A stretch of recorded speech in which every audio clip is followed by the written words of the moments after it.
রাশেদ ভাই কি অবস্থা? আজকে নাকি ভিন্নধর্মী কিছু নিয়ে আসছেন আমাদের জন্য। অবশ্যই পানির সহজ সমাধান। আমাদের দেশে যেভাবে পানিবাহিত রোগ দিন দিন বাড়তেছে, বাচ্চারা অসুস্থ হচ্ছে, এটা থেকে সহজ সমাধান হচ্ছে ইউনিলিভারের পিউরিট, যেটা সহজেই আপনি কিস্তিতে সিঙ্গার থেকে নিতে পারবেন।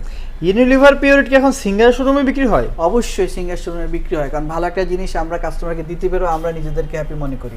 আচ্ছা, ঠিক আছে। শুনলাম দাম নাকি বাড়ছে, এখন কেমন প্রাইসে সেল করতেছেন সবকিছু আপনারা? মিলিয়ে সবারই তো প্রোডাক্ট, সব প্রোডাক্টসই দাম বাড়ছে। এটা তুলনামূলক অত বেশি বাড়ে নাই, বাট কাস্টমারের যে পরিমাণ চাহিদা এটার সাথে মিল লেগে মোটামুটি কমই বাড়ছে। আচ্ছা, তো এগুলা কোনটা কত প্রাইস এখন? এটা হচ্ছে সবচেয়ে লেটেস্ট যেটা, আরো প্লাস ইউবি প্লাস এমএফ, এটা 32,500, ডিসকাউন্ট দিয়ে 32। এরপরে আরো ডিসকাউন্ট আছে বিভিন্ন সিস্টেমে, কিস্তিতে নিতে পারবে, ক্যাশে নগদে নিতে পারবে, ব্যাংক কার্ডে নিতে পারবে, বিভিন্ন ধরনের ডিসকাউন্ট আলাদা আলাদা করে ভাগ এটা আপনাদের থেকে দেওয়া হচ্ছে নাকি? 100%। হ্যাঁ, এরপর সবচেয়ে ছোট যেটা ওইটা হচ্ছে 19,500, ডিসকাউন্ট দিয়ে 19,000, এরপর ডিসকাউন্ট অবশ্যই আলাদা থাকবে। এবার ভাইটাল ম্যাক্স নতুন